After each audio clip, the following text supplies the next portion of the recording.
Buenos dias, Centani, and welcome to another episode of the Godfather Part 2 Minutes, starring Andy Robinson. That's starring me, Alex Robinson. And we're here to talk about minute number 59 of the Godfather Part 2.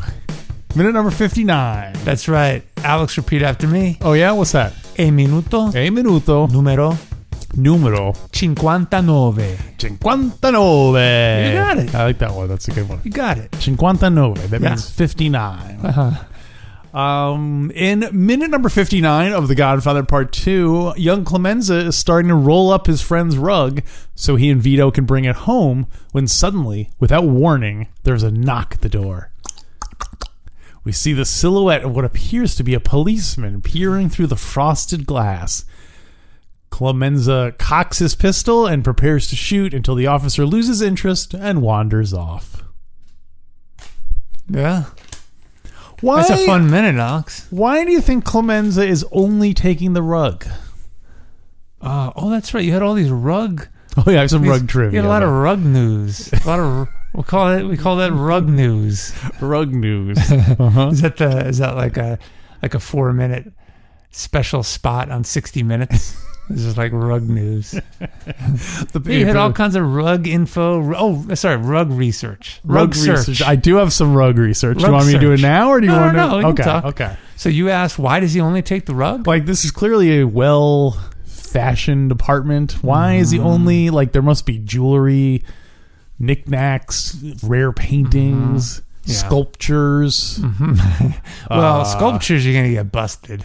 What you're going to get busted, or the sculptures are going to get busted? No, the crooks. The crooks are going to get busted. Well, and the sculptures might get busted. A lot of money in that white marble. You're right. If someone sees you with the same sculpture, it's good. Word's going to get around town that I see what you mean. These wealthy people's sculptures. A rug is less identifiable. Right. Yeah. Right. Yeah, because I guess they're planning on keeping it as opposed to selling the sculpture to someone else. Yeah. So I also think the last few seconds of this minute, you see Clemenza and Vito carrying the rug into Vito's apartment. Yeah.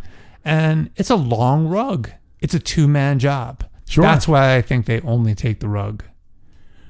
But they couldn't have taken any more. But why not skip the rug and take like jewelry? You know what I mean? Well, Alex, because the iconic line is not take the jewelry, leave the rug. What is the iconic line? Wait, what is the iconic line, man? I don't even remember. What was it? Had nothing to do with rugs. Yeah, that's right. So I don't know. What do you think? I don't know. This whole escapade, it seems much more about him roping Vito in than it is about any particular thing that he's stealing. You think it's just like a set, like a Hollywood studio room? No, I believe it's real people that he's robbed, but I almost don't feel like it's like, it's the point is not the robbery. It's building a relationship with Vito. Yeah, because there's nothing in it. There's literally nothing in it for Clemenza. I mean, I guess he's just paying back a debt that he owes Vito for not for doing that. So I guess that's what he's. Alex, in a little while, I'll read from the book. Oh yeah, and doesn't answer that question. Kind of like, what's the whole point of this? Yeah, but there is some interesting information. We've remember last episode we asked, there are 4 possibilities. Clemenza thinks that Vito knows this is a robbery, and Vito knows. Yeah, they both know that's what's happening. Yeah, and then neither of them knows, or they're one or the other knows. Right. So there's a clue in the book. Well, the follow-up question I had about that, maybe we should just go right to the book then, is at what point does Clemenza come clean? Mm-hmm. Does he ever say, obviously after the cop is there, what's he going to do? How is he going to justify that as like, oh yeah, I was going to kill the cop because, it would have been hard to explain that I was taking my friend's rugs. Yeah. At some point, either they just didn't bring it up or did Vito say, what was with the gun, Yeah. We don't know how they got out of that. Yeah. Yeah, and there's nothing in the book about that. Or did Vito not even ask because he's just like, it's not my business. It's best not to ask questions you don't want the answer to. Well, let's go to the sleeping book, dogs lie. Yeah, what's one of my old sayings? Keep the rationale for stealing the rug. Keep it under the rug. Keep it under the rug. That's where the expression comes from. Well, let me read from the book, Alex. This is, of course, the book The Godfather by Mario Puzo. That's right, Alex. On page 195 of this version. 195. Puzo writes, the rug was a rich red wool. I'll pause there. Any comments? Rich red wool sounds like wool. If there was a Weird Al who did carpet songs instead of food, and for red wine, it would be rich red rug. Rich red rug. Oh, but it'd be all like rich red wool. I'm going to steal you. Puzo writes, the rug was a rich red wool. Vito Corleone was astonished by Clemenza's generosity. Together, they rolled the rug into a pile. I take umbrage with that. You don't roll a rug into a pile. You fold a rug into a pile. You roll it into a roll. Are you sure this isn't like a technical term? Like in the rug industry, do they call like? Oh, they call it a pile. Oh, give me 50 piles. Oh, interesting. I don't know. It's a. Yeah. You know what? We'll ask. We'll answer. That's a good one. Yeah. Sidebar. Yes. I was in Colorado a couple weeks ago, and I learned that people that are into snowmobiling don't call it a snowmobile or snowmobiling or snow. What do they call it? They call it a sled. A sled. Or sledding. So they say, we're going to go. Yeah, like, I got a new sled. I like that. I like it too, because it sounds like such simple local logo. Yeah. My wife really took umbrage with it. She said it's not a sled. A sled is a piece of plastic or metal that you use to go down a hill. That's not mechanized. I said, well, you can have more than one meaning for that word. Clearly, is that the definition of sled? Clearly, I'm not going to buy a $2,000 sled and mean a plastic thing. I don't know. Maybe it was super nice. Yeah, that's like Tom Hagen's sled, the one he bought for his kids. Right? A lot of money that white powder. Yeah. I could go for a sled that has like a heating element in it. You know what I mean? Like when you're going down, you're not even in it that low. You're like 5 seconds. Well, how about a sled? Wait, you're talking about the plastic sled, right? Or anyone. What you said you couldn't see buying not a $2,000. No, right? but you're saying you couldn't see yourself buying a $2,000 non-motorized sled. No, I think you're right. What about shocks? Because the worst part is when you land at the bottom, you don't know what's going to happen. The worst part is bringing it back up. So that's your $2,000 question right there. That's what the string is for. You tow it up. But you need one that will pull you up. Oh, you know what I mean? Like you could almost like one of those, like you could do a button wheel, like knobby wheels would come out of the bottom and then it would slowly roll back up the hill. So it is mechanized. Oh, you're right. Oh. But it's tough. Maybe it opens up and it's like a kite and the wind blows it up and you get pulled up. So is it the going up the hill or is it the pulling the thing? It's like a 1790 invention. It's like Benjamin Franklin invented the downhill sled, the motorized electric sled. That was his most recent failure before the bifocals, right before he broke through with something meaningful. His most recent failure. Okay, well, let me keep reading. Yeah, what else is Puzo right? There's more. The whole point. Okay. Together they rolled the rug into a pile, and I take umbrage with. I don't like the pile. Take it as an insult. They never should have. Why? They never.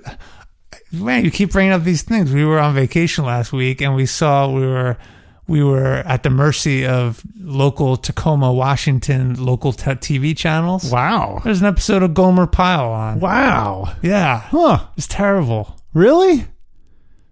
Really? Damn. It's terrible. Let me get through this. Okay. Together, they rolled the rug into a pile. Wait a minute. Now wait just a second, man. What do you take umbrage with?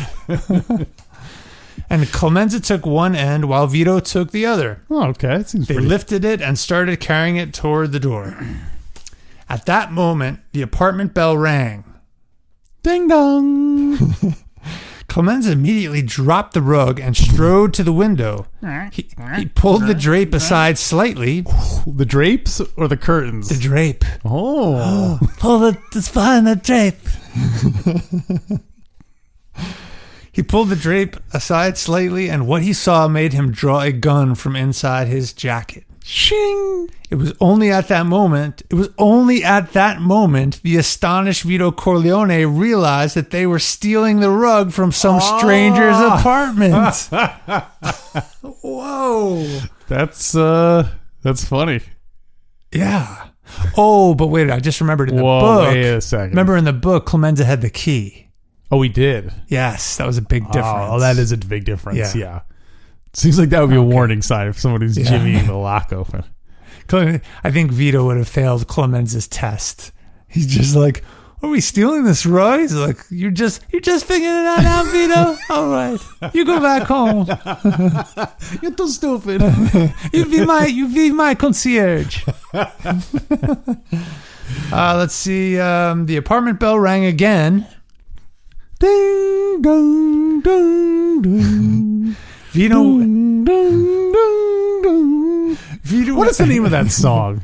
Dun, dun, dun, dun. Dun, dun, dun, dun. Is it the doorbell does it song? Have lyrics? Does it have the doorbell song? Does it have lyrics?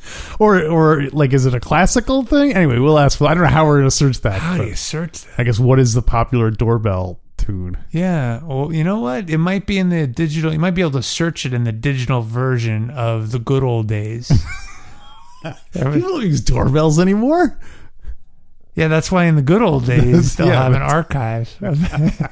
I think it's all the doorbells that have been issued. Oh, and that's the name of the article. All the doorbells. Hey, I have the name of, or I have the lyrics of the song. Okay. Are you home now? No, I'm not home.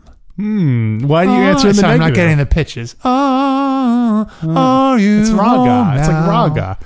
Why do you say you're not home with it? Because if you haven't come to the door by then you must not be home. Yeah.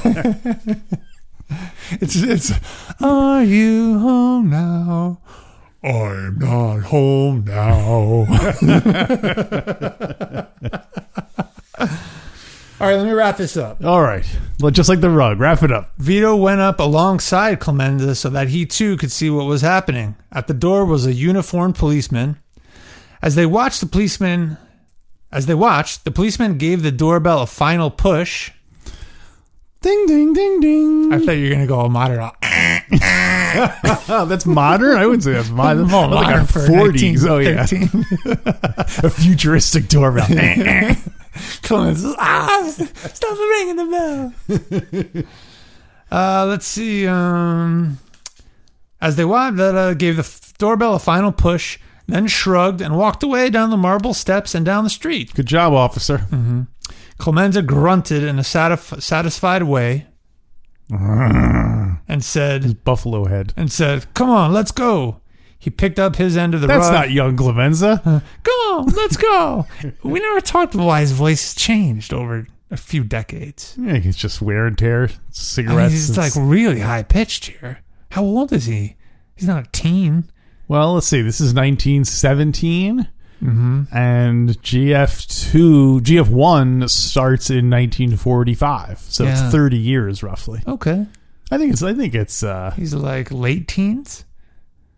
I don't know. No, he's probably. I don't know how old he is. Yeah, the actors don't seem particularly young, but yeah. Clemenza picked up his end of the rug and Vito picked up the other end. The policeman had barely turned the corner before they were edging out the heavy oaken door and into the street with the rug between them. The end. Well, so they don't mention they do mention him drawing the gun. They mention him drawing the gun, yeah. I love that shot of Clemenza standing at the door with a gun at like eye level. Yeah, it's a great shot. One of the things I think is great about, well, first of all, it's shot in such a way where the door is like flat up. You know what I mean? We're seeing it straight on. Yeah, and to me, it kind of almost evokes the theater scene, which was also like a thing where it was very theatrical. You know, you were looking at a flat background, and weirdly, he has the gun pointed at his head, much like Panino had the gun pointed at his head. And then when the cop is looking in the window, he like shades his eye. He puts his hands up around his eyes to like shade and look through the glass. Yeah, and so his hands on his head is basically like the same pose when Panino was going, Mamma Mia. Yeah. So it weirdly echoes both of those, like the theatricality of it, the silhouette, and because like from where Clemenza is standing, like he wouldn't be able to see that it was at eye level. So it's almost more for the look of a shot than it is like a practical way to kill somebody. Yeah, I think you're right. I was wondering why. Well, he guesstimated. Clemenza did peek through the curtain, so he saw the guy coming up. Maybe he just guessed at how. Yeah, he's like, the average height is 5'7" for the Metropolitan Police. According to my calculations, the top 3 inches is just hat. So that would have put the guy opened the door and he shot his hat off. He would have spun around and be like, and he goes running away. So I really love that pose of him. Oh, that would be a great if you were a big Godfather 2 fan, like someone should have that silhouette painted right next to the door of their house, like on the inside of their house. So you look at the door, like that would be like the silhouette. Oh, that would be really cool. Great. Yeah. That would be great. Or painted on the outside of it. I know inside is the way it is in GF2, but if you wanted more people to see it, you could do it on the outside of the house. So as like walking by the house, he would see it. But I want people walking into an ambush. That's exactly. That's what I want to see. That's funny when people walk in the house. Yeah. Then you have them turn around and see what they just dodged. Right. Yeah. Right? I could have killed you right there. Yeah. That's great. And then I would also put a little holder there and put my gun I would store my gun right next to the door. Hey, with the police these days, you never know. I mean, you never know who's going to come barreling in the middle of the night. Meaning that there aren't enough police who we need to protect us from criminals, is what you're saying. That's what I'm saying. Right. Okay. That's what I thought you meant.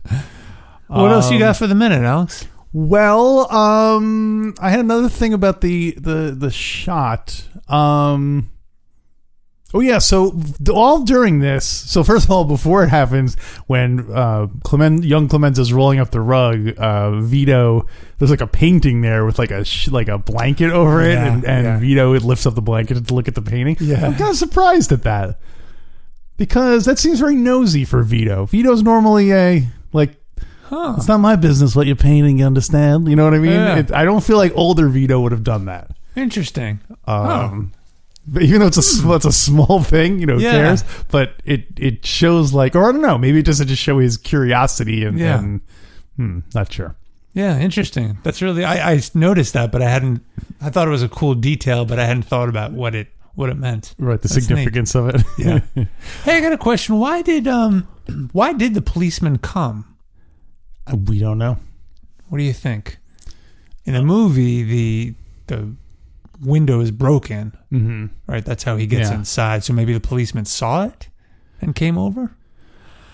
I don't know. Maybe someone saw Clemenza and Vito hanging out there and said, "Oh, I think they're, or they're." So we know that Clemenza must not have damaged the lock when he opened it because otherwise the cop would have seen that the lock that it was broken. Yeah. So because doesn't the cop try to open the door too? I think he does rattle the handle to make sure that it's closed and locked. Yeah. So and then he just walks away. Yeah. A young captain, soon to be Captain McCluskey, Well, so I did write down young McCluskey. What if? Here's a what if for you. Do you have the what if theme? Let's break it down. What if Clemenza had shot the cop? Yeah, and if he had come through the door. Yeah, what if the cop had come through the door and Clemenza had blown his head off with that? I had the same question. That would have been trouble. But would not like today trouble. You're probably more likely to get away with it back then. Oh yeah, totally. Because they didn't even have fingerprints and stuff. Maybe they would have wrapped the cop in the rug. Oh, in the pile? Since they're going there anyway. In the pile. They get back to Vito's apartment and they unroll it for Mama Corleone. They're like, "How do you liking the new rug?" Oh, and then she screams, "Mama, Mamma Mia!" So do you think, would Vito have stuck with them at that point? Or is that like too much too soon, killing a policeman? Wow, because he barely knows Clemenza. That's what I mean, yeah. Yeah, I mean, he's kind of, I don't know if he considers him a friend yet. I don't think so. I don't think so either. I mean, they had one drink together. Yeah. I mean, he did store his guns for him. At this point, Vito's doing all the favors. He stored his guns for him. Yeah. And Clemenza, if he had shot the cop, was Vito ready to do another favor? Nasty favor for him? Not a good time to... I don't know. You think he would have just run away? But then maybe he is also fearing Clemenza. If he thinks, oh my gosh, this guy killed a cop. If I run, I'm the witness. So I'm kind of stuck. Right. I have to... Back in the donkey for Vito. He has to move to another town. He climbs into the back of the donkey. Mr. Philly. The same donkey's waiting there for him. Oh, speaking you never lose your donkey.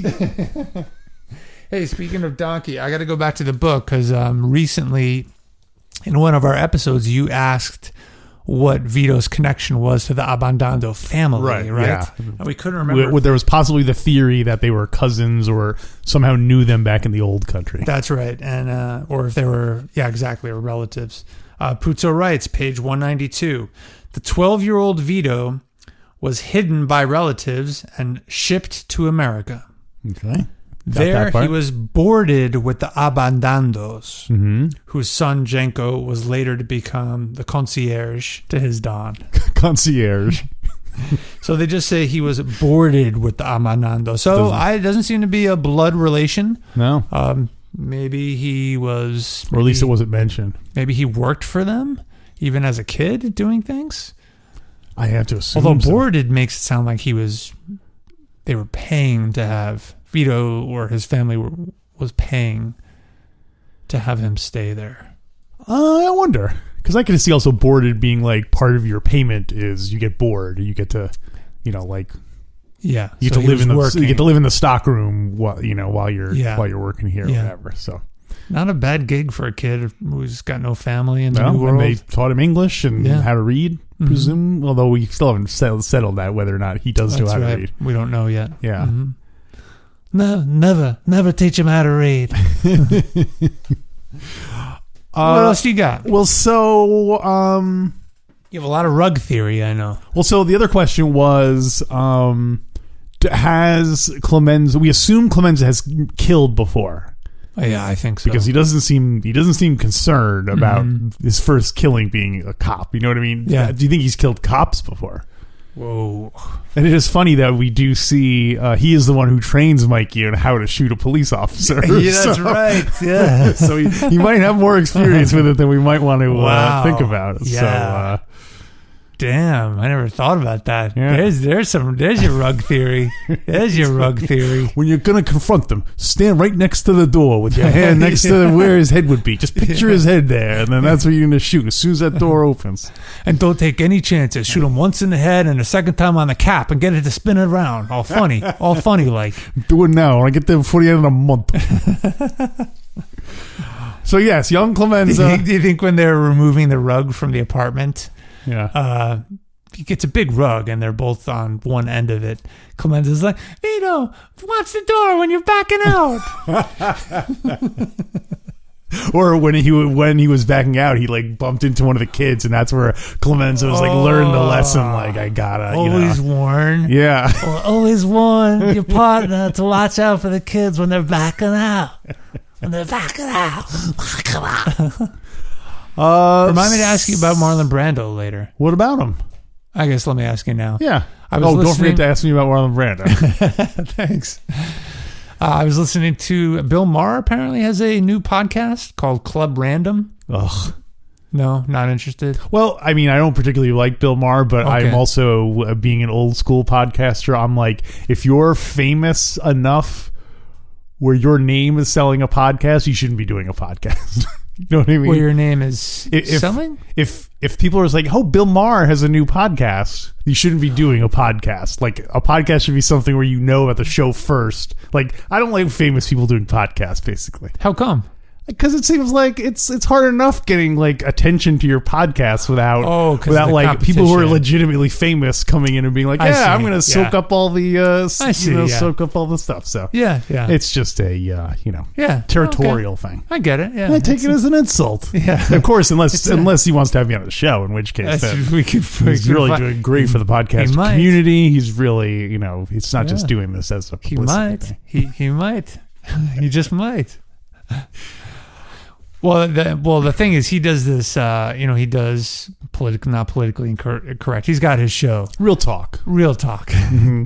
But this one, he just apparently just sits around with a guest, gets high, and talks about literally random stuff. That's totally arguing. It's even worse. It's even worse because he doesn't even put any work into it. I know. That's just the whole reason I brought this up. Why did I bring this up?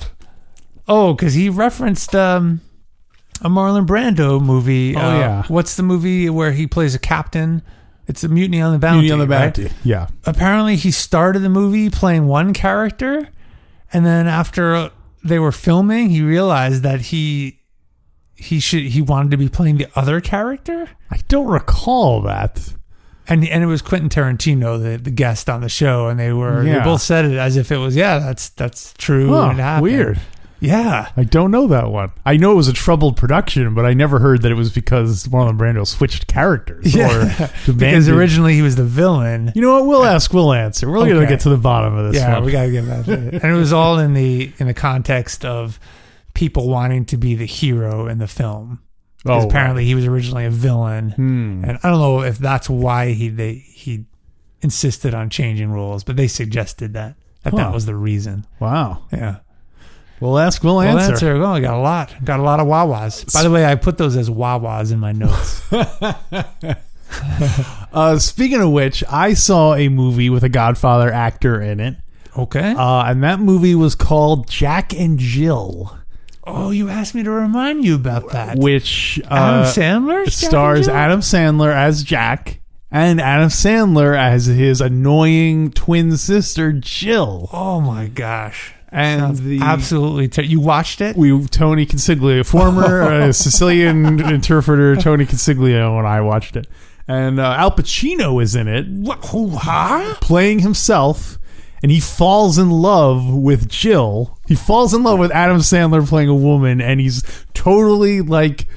Everyone else in the movie seems bored and checked out and like they don't want to be there. Al Pacino is giving it 100%. He's playing this as straight as if he was doing against Diane Keaton. It is so strange to see. Oh my gosh. What is his character like? Is it classic Pacino? I mean, it's like a second half career Pacino. Yeah, it's definitely. I mean, he's playing himself, so he's. He's playing basically like what we all imagine Al Pacino. I think there's even a Godfather parody in it. I don't remember which line he parodies. Wow. I'll leave the Jack and take the Jill. No, he does one of the. He does one of the like, don't take sides with the family, or when I'm trying to go out, they pull one of those kind of lines it's. Jill won't accept me to go out with me on a date. It's been weeks. I keep asking her. It's like the stone in my shoe. So I can't think of too many Al Pacino comedies. It makes me wonder if he should do more comedies, or is he just not? Is he just not suited to it? Well, I don't know. Was he good in it?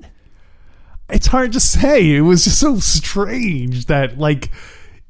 He was good and then he was compelling to watch because you're like, what the hell is Al Pacino doing in this movie? Yeah. So it definitely seems like he's having fun with it. He plays very over the top, but I guess Bobby Duvall, you generally don't see doing comedy either. No. Yeah, I don't think so. Even though he can be funny in his delivery and stuff. But anyway, check it out. Oh, interesting. I'm trying to imagine it. I'm sure if you go on if you go on YouTube and just search Jack and Jill, picture there's a footnote and it says go on YouTube and search Jack and Jill Al Pacino, and then I'm sure there'll be some clips of him doing it. So Jack, it's not personal, it's business. There are things that have been going on between Jack and Jill. Well, golly, Captain Robinson, I can't believe we're at the end of the show already. Well, you are sure right. If people want to hear more, they should go to godfatherminute.com/support.